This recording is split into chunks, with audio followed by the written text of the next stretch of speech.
ጾም ማለት ሰውነትን ከሚያስፈልጋቸው ነገር ሁሉ መከልከል፣ ለሥጋ የሚመቸውን ነገር ሁሉ መተው ማለት ነው። ጌታችን መጾም ሳያስፈልገው የጾመው በጾም መሳሪያነት ዲያብሎስን ድል ታደርጋላችሁ ሲለን ሲሆን እርሱ ድል አድርጎታል።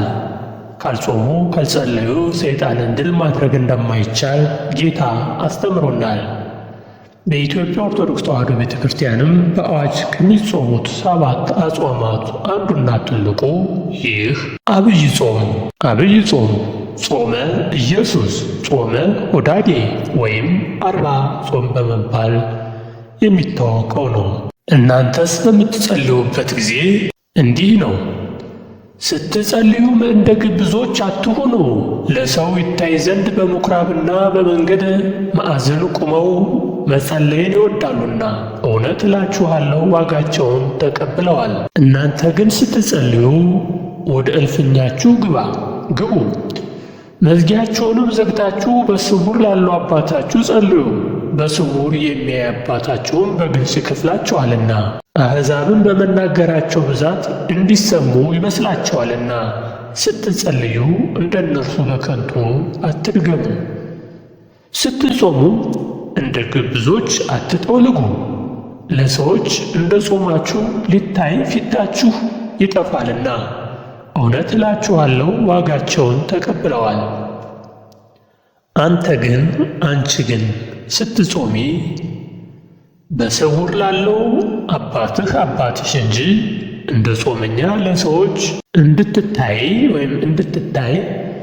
ራስህን ወይም ራስሽን ተቀቢ ወይም ተቀባ፣ ፊትህንም ታጠቢ። በስውር የሚያይ አባትሽም በግልጥ ይከፍልሻል። አንተ ግን ስትጾም በስውር ላለው አባትህ እንጂ እንደ ጾመኛ ለሰዎች እንድትታይ ራስህን ተቀባ፣ ፊትህንም ታጠብ። በስውር የሚያይ አባትህም በግልጽ ይከፍልሃል። 40 ጾም። ይህ ኢትዮ አፍሪካ ነው። ዛሬ ስለ ታላቁ የአብይ ጾም 40 ጾም እንነጋገራለን። እንዲህ ይቀጥላል።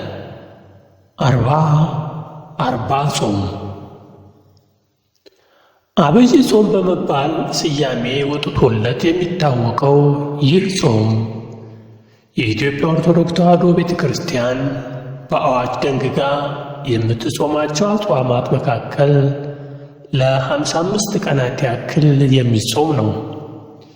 ይህንን ጾም ልዩ የሚያደርገው የቁጥሩ ብዛት ብቻ ሳይሆን እግዚአብሔር ዓለምን ከፈጠረበት ይልቅ ሰው ሆኖ ዓለምን ያዳነበት ምስጢር ይበልጣል ብለው አበው እንደተናገሩት በአጭር ቁመት በጠበበ ደረት ተወስኖ ከእመቤታችን ከቅድስት ድንግል ማርያም ከሥጋዋ ሥጋ ከነፍሷ ነፍስ ነስቶ ያዳነን ወልደ አብ ወልደ ማርያም አምላካችን ጌታችን መድኃኒታችን ኢየሱስ ክርስቶስ ስለ ጾመው ነው።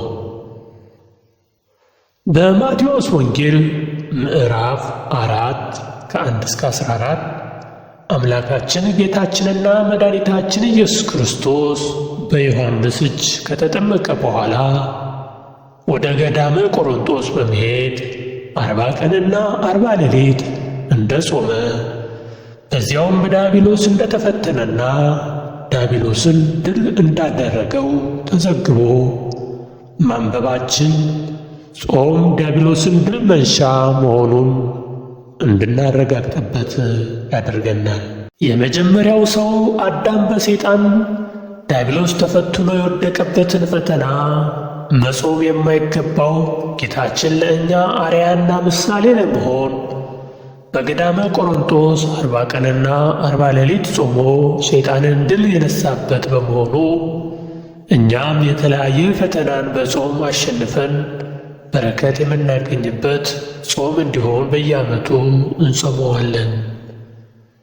ወንጌላዊ ቅዱስ ሉቃስ በወንጌሉ መላእክት ላይ የሰው ልጅ የጠፋውን ሊፈልግና ሊያድን መጥቷልና የተሰኘውን አምላካዊ ቃል አስፍሮልን ስንመለከት ሉቃስ 19 ላይ አምላካችን ወደ ምድር መምጣቱ የሰውን ልጅ ከውድቀቱ ሊያነሳው መሆኑን ሌላ ተጨማሪ ማስረጃ ሳያስፈልግ በቀላሉ ለመረዳት ያስችለናል። ዲያብሎስም በበኩሉ ባለው የማጥመጃ መሳሪያና የማሰሪያ ሰንሰለት ተጠቅሞ የሰውን ልጅ ከአምላክ አለያይቶ ከተድላው አርቆ ከገነት አውጥቶ የመንግሥተ ሰማያትን መንገድ አዘናግቶ እና ዘላለማዊ ሕይወትን አሳጥቶ መኖርን ስለሚፈልገው በተቻለ ሁሉ ይህን ግብሩን ሲያደላድል ኖሯል። መድኃኒታችን ኢየሱስ ክርስቶስ ወደ ሕይወት እንድንደርስ ሳያሸልም እንደሚጠብቀን ሁሉ ከሳሽ ዲያብሎስም ሳያሸልም መውደቂያችን ሲያመቻች ይኖራል። ጾም ማለት ሥጋንና ነፍስን ለእግዚአብሔር በመታዘዝ ማስገዛት በመሆኑ ጾምን በጾምን ቁጥር ከእግዚአብሔር በረከትን እናገኛለን። ከሰይጣን ምክርና እስራት ነፃ እንወጣለን። የዲያብሎስ ሥራው በ40 ቀንና በ40 ሌሊት ጾም ሲፈራረስ አይተናልና አዳምን በመብል ያሳተ የቀድሞው እባብ ሰይጣን ዲያብሎስ ደግሞ በመብል ፈትኖ ገነት እንደተዘጋች እንድትኖር ቢያልምም ሕልሙ እውን ሙከራው አዎንታዊ ጥረቱ ተግባራዊ ሳይሆን ቀርቷል። እንግዲህ በእንዲህ ያለ ሁኔታ የዲያብሎስን ሥራ ሊያፈርስ የተገለጠው የእግዚአብሔር ልጅ ኢየሱስ ክርስቶስ በጾም ድል ማድረግን ለእኛ ካስተማረን እኛ በዚህ በዐቢይ ጾም የለመነውን የጠየቅነውን ነገር ሁሉ ከኃጢአት በስተቀር እንዲያከናውንልን ጾምን ገንዘባችን እናድርግ። በዐቢይ ጾም ውስጥ ያሉት 8 ሳምንታትም የመጀመሪያው ዘወረደ፣ የሚቀጥለው ሳምንት ቅድስት፣ ከዛም ምኵራብ፣ ከዛም መጻጉዕ፣ ቀጣዩም ደብረ ዘይት፣ ቀጥሎም ገብርኄር፣ ኒቆዲሞስና ሆሳዕና የሚል የራሳቸው ስያሜ አላቸው። እያንዳንዱን እንግዲህ በሚቀጥለው ሳምንት ወይም በሌላ ጊዜ ዘወረደን ባጭሩ ቅድስትን፣ ምኵራብን፣ መጻጉዕንና ደብረ ዘይትን፣ ገብርኄርን፣ ኒቆዲሞስና ሆሳዕናን እናያለን። የእዛን ሰው ይበለን። መልካም የ40 ጾም ጊዜ ይሆንልን። ኢትዮ አፍሪካ የሰላም የፍቅር ይሁን።